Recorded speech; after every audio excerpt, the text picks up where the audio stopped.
भारतीय वायुसेना की 92वीं वर्षगांठ मनाने के लिए आयोजित एक भव्य एयर शो के दौरान लाखों लोग फंस गए, जिसमें से 3 लोगों की मौत हो गई और तकरीबन 230 लोगों को अस्पताल में भर्ती कराया गया है।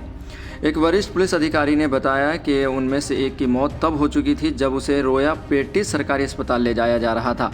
वहीं एक अन्य व्यक्ति को कथित तौर पर अपनी बाइक चलाते समय सन स्ट्रोक हुआ था। बाइक सवार गोशा अस्पताल और वल्लाजा रोड को जोड़ने वाले हिस्से पर था और 1 घंटे से अधिक समय तक ट्रैफिक में फंसा रहा। मीडिया रिपोर्ट की माने तो स्वयंसेवकों ने उसकी स्थिति को पहचाना क्योंकि वह वहीं फंसी हुई भीड़ के बीच नियंत्रण खो रहा था।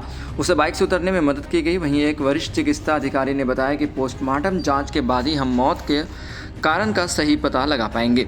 भारतीय वायुसेना द्वारा Limca book of world record बनाने के लिए इस कार्यक्रम को आक्रामक तरीके से आगे बढ़ाने के सवाल उठाए जा रहे हैं, जिसमें 15 लाख दर्शक जुटने का लक्ष्य रखा गया था, जो प्रबंधनीय नहीं है। और चेन्नई सिटी पुलिस की खराब भीड़ और यातायात प्रबंधन कार्यक्रम से पहले सब कुछ सुचारू रूप से चल रहा था।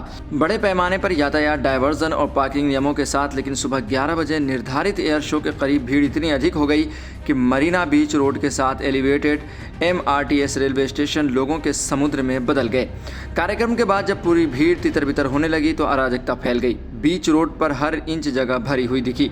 दर्शकों के क्षेत्र में पीने के पानी का कोई पर्याप्त व्यवस्था नहीं थी। तापमान बढ़ने और सार्वजनिक परिवहन न होने के कारण सैकड़ों लोगों को सार्वजनिक वाहन लेने या अपने वाहन लेने के लिए जाम भरी सड़कों पर 3 से 4 किलोमीटर पैदल चलना पड़ा।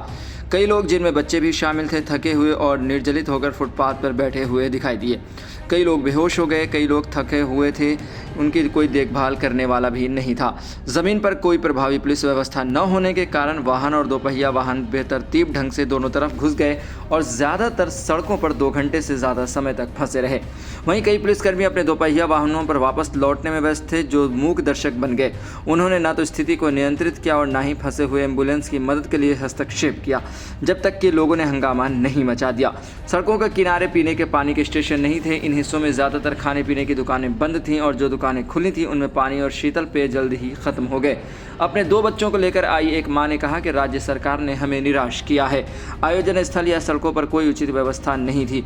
चेन्नई पुलिस ने सुरक्षा के लिए 6500 पुलिसकर्मी और 1500 होमगार्ड तैनात किए थे।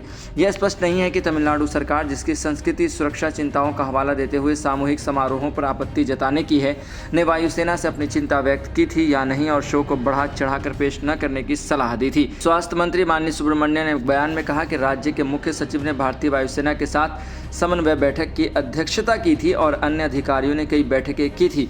उन्होंने कहा कि IAF की मांगों को ध्यान में रखते हुए व्यवस्था की गई थी। चेन्नई कॉरपोरेशन और मेट्रो वाटर ने भी पर्याप्त अस्थायी शौचालय और पीने के पानी की व्यवस्था की थी। बिना किसी स्रोत के एक अन्य नोट में दावा किया गया कि भीड़ में किसी की मौत नहीं हुई। कोई मौत भीड़ या कुप्रबंधन से संबंधित नहीं है। इस एयर शो में विशेष गरुड़ बल के कमांडो द्वारा एक नकली बचाव अभियान और बंधक को मुक्त कराने का प्रदर्शन भी शामिल था। इसमें 72 विमानों का प्रदर्शन भी किया गया, जिनमें राफेल स्वदेश निर्मित अत्याधुनिक लाइट कॉम्बैक्ट एयरक्राफ्ट तेजस, लाइट कॉम्बैक्ट हेलीकॉप्टर प्रचंड और हेरिटेज एयरक्राफ्ट डकोटा शामिल थे।